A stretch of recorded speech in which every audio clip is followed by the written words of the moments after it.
এখন মুখ্যমন্ত্রী যখন বিরোধী নেত্রী ছিলেন উনি লড়াই করেছিলেন, এখন আবার মুখ্যমন্ত্রী হয়ে গিয়ে উনি ভুলে গেছেন, এখন বিরোধীদের মুখ বন্ধ করে দেওয়ার চেষ্টা করছেন।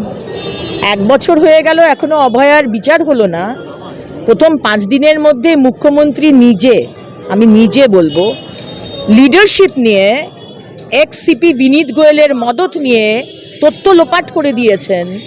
তার জন্য তার কোনো লজ্জা নেই, আর উনি আমাদের কেস দিয়ে মুখ বন্ধ করার চেষ্টা করছেন। আর আজকে পুলিশের যারা স্ত্রী, যারা ওয়াইফ, তাদেরকে নিয়ে আজকে প্রেস কনফারেন্স করাচ্ছেন। আমি পুলিশদের যারা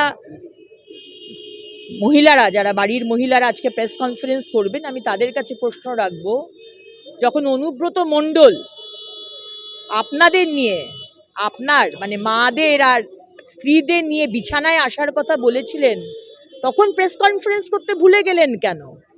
আজকে আপনাদেরও বলবো, এই প্রশ্নটা পুলিশের বাড়ির মহিলাদের অবশ্যই করবেন। আমাদের কিন্তু এই প্রশ্নটা আপনাদের কাছে থাকলো। আজকে আমাদের সম্বন্ধে বলা হচ্ছে আমরা নাকি কটু কথা বলছি পুলিশকে নিয়ে, কিন্তু অনুব্রত মণ্ডল আমাদের মুখ্যমন্ত্রীর নিজের ভাই, কোলের ভাই, তিনি যখন আপনাদেরকে বিছানায় এসে সেক্স করার কথা বলল, আপনাদের এবং আপনার মাদের এবং স্ত্রীদের, তখন আপনাদের প্রেস কনফারেন্সটা হলো না কেন? এটা আমাদের প্রশ্ন থাকলো আপনাদের কাছে।